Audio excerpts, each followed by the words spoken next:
Delikado si Ryan Garcia sa bago niyang kalaban na si Duarte. Mexican Warrior, matibay at mas malakas ayon sa RGBA Fighters. Casimero, pinakatakot sa akin si Inoue. Ito ang mga pag-uusapan natin ngayon mga Lods. Ito na mga Lods, malaking balita nga, magbabalik na sa ibabaw ng lona ang social media sensation King Ray, Ryan Garcia kontra Meksikano pero nakabase sa Amerika na si Oscar Duarte na may alias na La Migraña. Magaganap ang laban nila sa December 12 sa Alamo Dome, San Antonio, Texas, USA at ipapalabas sa DAZN subscription. Courtesy ng ES News YouTube channel kung saan nakapanayam ng host na si Eli Sekbak ang mga fighter na hawak ni trainer Robert Garcia, kung saan ang mga fighters na ito ay nakaranas na labanan sina King Ray at Duarte sa tunay na laban o kaya sa sparring. At nagkasundo nga sila na ang mananalo sa matchup na ito ay si Ryan Garcia, pero hindi daw madali na laban ito para kay King Ray ayon sa kanila. Dahil kung malakas daw itong si King Ray ay malakas din daw itong sa Oscar Duarte. Matibay at hindi pa bumabagsak sa laban itong si Duarte. Kaya dahil dito, sabi ni Robert Garcia na interesting ang laban. Ayon pa sa mga fighters ni Robert Garcia na mas malakas pa nga daw si Duarte kaysa kay Ryan. Dahil natural daw ito na may Mexican strength, matibay at sugod lang ng sugod. Pero yun lang at mas matalino, mas may footwork at lamang din daw sa gulang itong si King Ray.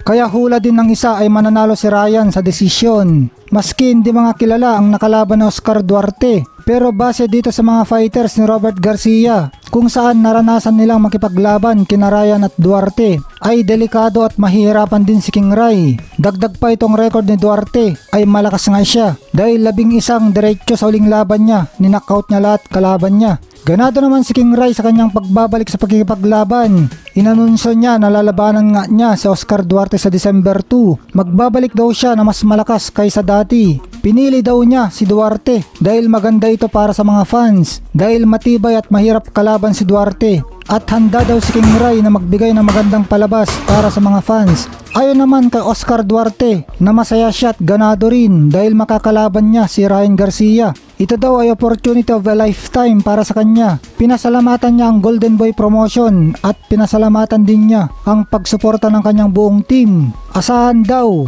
na ang very best version niya ang mapapanood ng mga tao sa laban niya kay King Ray. Handa na daw siya para mapanalunan ang laban na ito. Itataas daw niya ang pangalan ng Mexico ng pagkataas-taas. Ayon naman sa promoter ni King Ray na si Oscar De La Hoya na ang pagpili ni King Ray sa hindi basta-basta na si Oscar Duarte ay ang rason kung kaya gustong-gusto ng mga fans itong si King Ray. Imbes daw kasi na mahinang kalaban muna ang pagbabalik niya mula sa mabigat na laban at pagkatalo kay Gervonta Davis, ay babalik siya kontra fighter na may malupit na power na si Oscar Duarte. Sino man daw ang manalo sa dalawa ay agad-agad na kalinya para makalaban ang mga kasalukuyang mga world champion sa division nila. Dagdag pa ni Oscar De La Hoya. Ryan has a fight with Oscar Duarte. Do you know Oscar?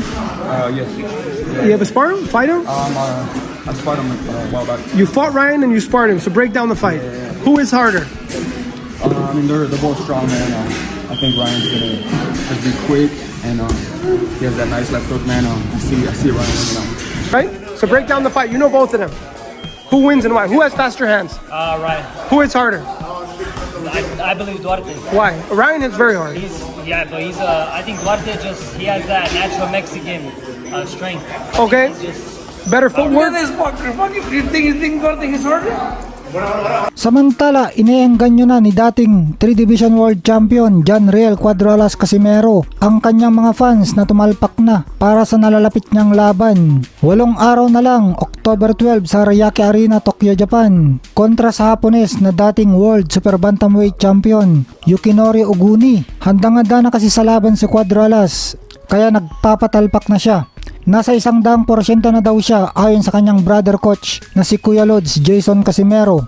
Sa in-upload nilang video nung isang araw ay mukhang nasa Japan na sila dahil ipinakita ang pagbiyahe ni Cuadrolas at ang nagbibideo ay nasa loob ng eroplano na lumilipad. At syempre malapit ang press conference ng kanilang bakbakan. Hindi pa nagkakarap ang dalawa kaya excited tayong makita natin ang angasan nila ng harap-harapan sa kanilang press conference. Sa tugtog nga sa in-upload na video ay sinasabi na ang pinakatakot kay Cuadrolas ay ang pagong na sina Oya Inoue na sinasabing laging tumatakas sa kanya at siya nga daw ang pinakatakot kay angas ng Pinas. At mambabaklas na naman daw si Casimero tulad ng sinabi mismo ni Casimero na gagayahin niya ang ginawa niya kay Rayo Akaho. Nababaklasan din niya ng panga itong makakalaban niya sa October 12 na si Yukinori Oguni at tatapusin sa round 2 lang.